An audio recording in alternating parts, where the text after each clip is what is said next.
Buenas tardes, ¿cómo están? Espero que se encuentren bien. Bueno, hoy concluimos la asignatura de Derecho Romano 1 y como indiqué en las clases anteriores, vamos a hablar de los derechos reales. Vamos a tocar un poco lo que son los bienes, el patrimonio, la clasificación de los derechos reales, así de manera, o la clasificación de las cosas. Y con eso pues concluimos.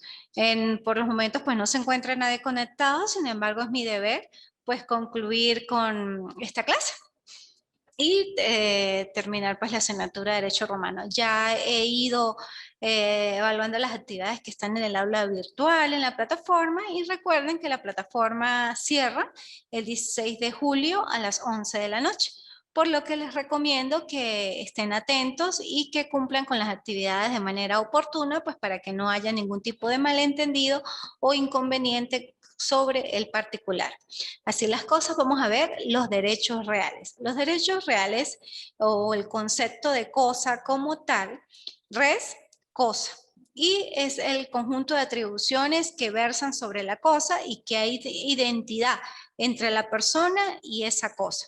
Las cosas pueden ser muebles o inmuebles, pero posteriormente pues vamos a ver esa clasificación. Y atañe todo lo que converge o lo que es un bien patrimonial en sí. Cosas que se pueden efectivamente tocar y hay cosas pues también intangibles.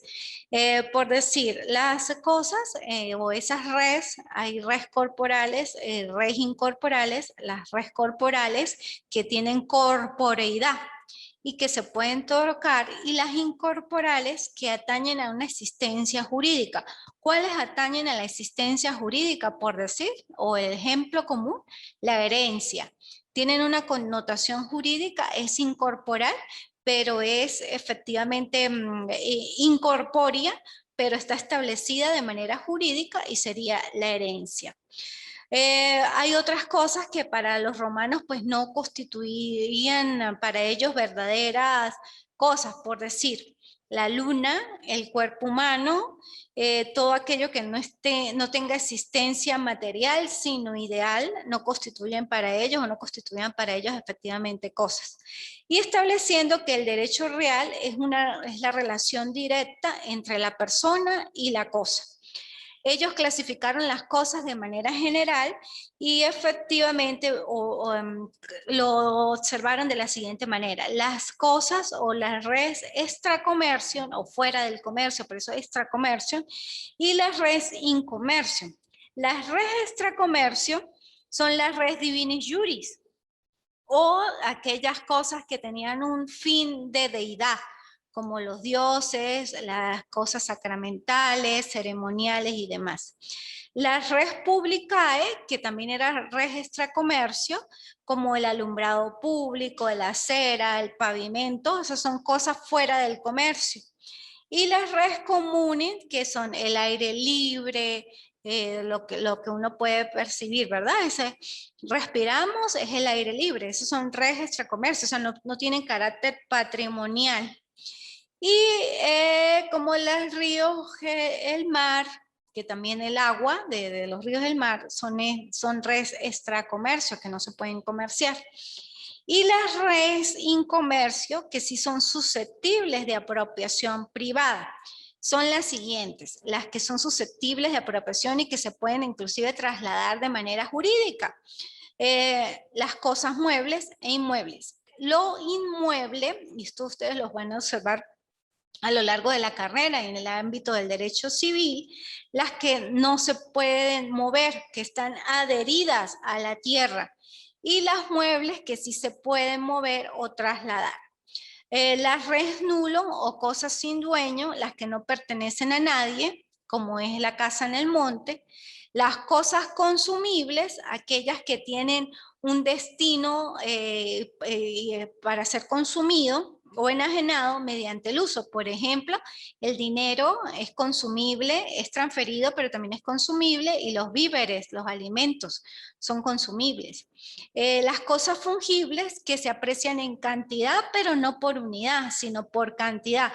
Por ejemplo, el vino, los cereales, todos aquellos que es por cantidad. Las cosas divisibles que están sin detrimento o en su valor se puede fraccionar. Ejemplo, siempre o en su, por decir, todo lo que se puede dividir, por eso es divisible. 1 kilo de arroz, 1 kilo de cereal, eso se puede fraccionar y se puede dividir por partes, 1/4, 3/4, medio kilo. Las cosas por pertenencia. ¿Cuáles serían las cosas por pertenencia? Casi siempre le preceden a una cosa principal, podrían llamarse que son accesorias. Ejemplo, las llaves de una casa. Las llaves de una casa son cosas reales por pertenencia. Si son las llaves de determinada casa, pues van a servir para esa casa y están adheridas a esa parte o esa cosa principal. Los frutos, los que constituyen rendimiento propio, y la mayoría pues pueden ser frutos naturales o que te generen algún tipo de patrimonio como los réditos. Los naturales, por decir la leche, ¿no? Son frutos que vienen también por parte de algo principal, por decir la vaca. La vaca genera leche y esos son frutos naturales. Y están las res mancipi o las res mancipi. Las mancipi, las cosas manuales que se pueden tocar, y las no manuales. Pero siempre tienen que ser transmitidas de manera solemne. Si no hay esa solemnidad, pues no se transmiten. Por lo menos la dote no era transmitida por solemnidad como tal, por producto de una negociación jurídica como tal, y pues se puede considerar como res no mancipi o no manual. Producto de esas cosas y esa clasificación de derechos en Roma, que hoy en día ustedes van a ver con ciertas instituciones procesales muy parecidas, como la propiedad, la servidumbre, la posesión, el usufructo y la enfiteusis. La propiedad, pues viene, bueno, ese dominio sobre la cosa, sea mueble o inmueble, y lógicamente esa propiedad va amparada por una documentación jurídica que para ellos en ese tiempo era solemne y se podía trasladar a través de la mancipi, o dependiendo de lo que se trasladara o las partes convinieran. La posesión era el señorío o el estatus en ese momento sobre ese bien. No necesariamente tenía que ser propietario, sino era poseedor de ese bien, en la mayoría de los casos un bien inmueble, de un fundo. La servidumbre, un gravamen sobre un bien inmueble, prácticamente, por decir servidumbre de paso, sobre un terreno. Se hacía como un paso para poder ser usado por las partes en ese momento, pero casi siempre era un gravamen y era estipulado. El usufructo como un derecho que contenía la persona, pero que no podía cambiar la sustancia. Usaba la cosa, pero sin hacer uso de cambios sustanciales en la cosa. Y la enfiteusis sí podía alterar la cosa, hacerle reparaciones y demás. Sobre la propiedad, vamos a ver que en el derecho romano existían ciertas limitaciones.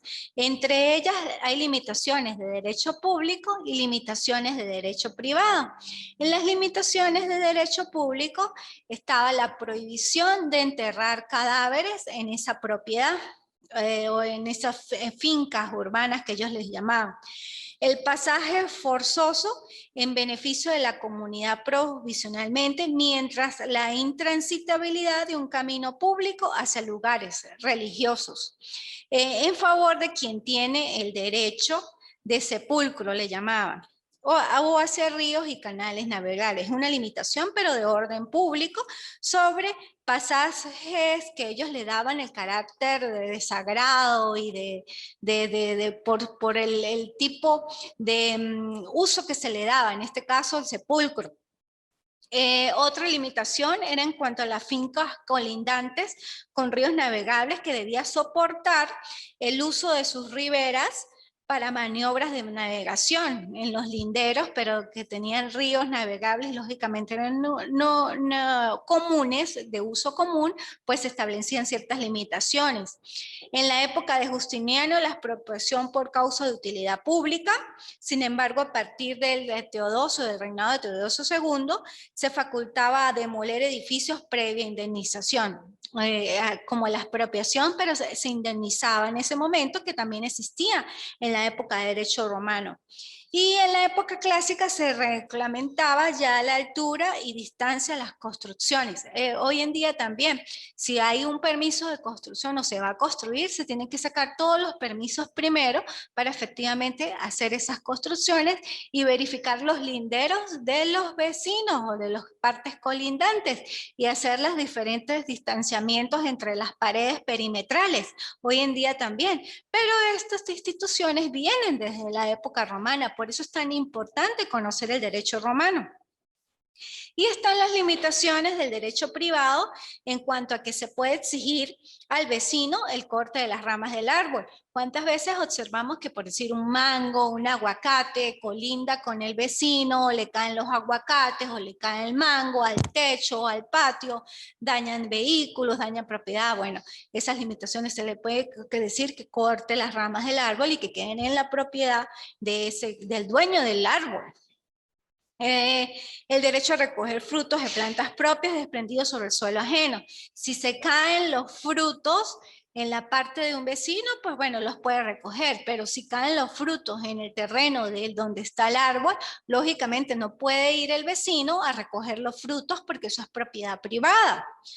La servidumbre de paso impuesta por un magistrado en casos de fondos incomunicados, cuando son fondos, o sea, que tienen una sola entrada y una sola salida, pero para entrar a ese fondo es necesario pedirle permiso al dueño de ese fondo para poder ingresar hacia la parte de atrás donde es el terreno. Bueno, se hacen servidumbres de paso, pero previa acuerdo entre los propietarios. La prohibición de alterar el fluir de las aguas en detrimento de los demás fondos, claro, efectivamente. En el momento que pasen ríos, quebradas y demás durante los fondos no se puede desviar el cauce porque casi siempre todo vuelve a su origen o a su orden natural y dependiendo de ese orden natural, pues efectivamente puede arrasar o arrastrar cosas. Y las diferentes acciones acordadas por la ley a los propietarios por causa de vecindad. Bueno, eso es lo que observamos en cuanto a las cosas y los derechos reales, la propiedad específicamente, las limitaciones de orden público, las limitaciones de orden privado, las cosas reales que como su nombre o de la palabra viene res, cosas, que debe haber sintonía entre la cosa y la persona debe efectivamente verificar que es propietario para poder trasladar esa cosa a las manos o a la posesión de otra persona o darle derechos de propiedad a la otra persona o concederle derechos de posesión o concederles derechos de usufructo, concederles derechos de ofiutesis o inclusive concederles derechos de servidumbre. Y que dentro de esos tipos de cosas, bueno, están las tangibles, las no tangibles, las fungibles, las que se pueden cuantificar, las que no se pueden cuantificar, las que pueden generar frutos, las que no pueden generar frutos, las que son de comercio, las que no son de comercio, que dentro de las que están fuera de comercio son las que atañen el orden público o las que están del público en general, las aceras, el alumbrado público. Y efectivamente otras cosas que no se pueden vender como la luna, el sol, el aire y demás. Bueno, muchachos, espero que les haya servido de utilidad. Deben afianzar estos conocimientos a través de la bibliografía que yo le di, a través de la bibliografía que está en el aula virtual.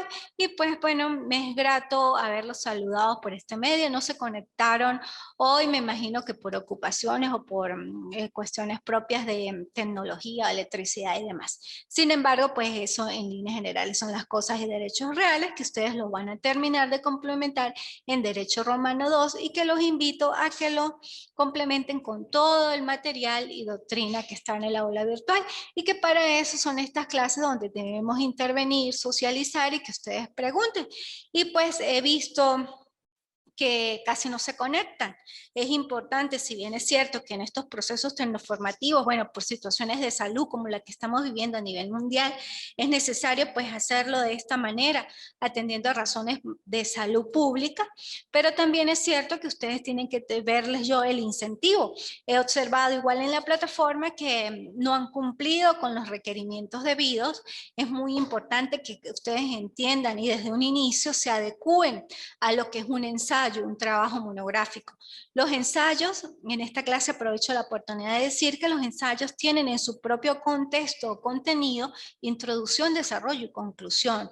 Los ensayos no llevan títulos ni subtítulos, deben llevar referencias bibliográficas, pero no pueden ser copia fiel y exacta de doctrina o de páginas web, porque eso sí no sería plagio, al igual que los trabajos monográficos. Los trabajos monográficos, si bien son documentados y versan, la base es documentación, ya investigación propiamente, y más en derecho romano, que tiene sus instituciones, directrices y características particulares, y que es un trabajo documentado, tiene que ser también expresión propia, que encuadre citas, que me indique que lo que extrajo fue de ese libro, no netamente copiar y pegar, porque si no es muy fácil, ustedes no están internalizando conceptos. Y es necesario que con sus propias palabras, bueno, digan la propiedad. Es una forma de transmitir la cosa a manos de otra persona a través de un documento por la vía jurídica. La posesión, si bien no tiene la propiedad de manera jurídica, tiene la tenencia o posee la tenencia sobre esa cosa en ese momento. Es eso, es poder establecer con sus propias palabras de manera jurídica, sí, teniendo esos términos propios en el ámbito jurídico, pero no ser netamente copia y pegue de las páginas web o de los libros, porque efectivamente hoy en día tenemos muchos diseños y muchos mecanismos para verificar que existe plagio o que se copiaron de allí. Y el plagio pues puede trascender. En este momento pues lógicamente están en pregrado, ustedes están en el proceso de inicio de la carrera, sin embargo, más adelante, a medida que avanza la carrera, se les va, el margen se va poniendo más angosto, y los profesores y los facilitadores pues somos bastante cuidadosos y meticulosos en revisar todo este tipo de circunstancias que les estoy comentando. Bueno, muchachos, hasta luego por el día de hoy. Ojalá que los vea, los siga viendo con el favor de Dios, sé que sí, en las próximas oportunidades, en las próximas materias. Y bueno, ya saben cómo es la forma de evaluar de esta servidora, Adriana Bautista. Hasta luego. Chao.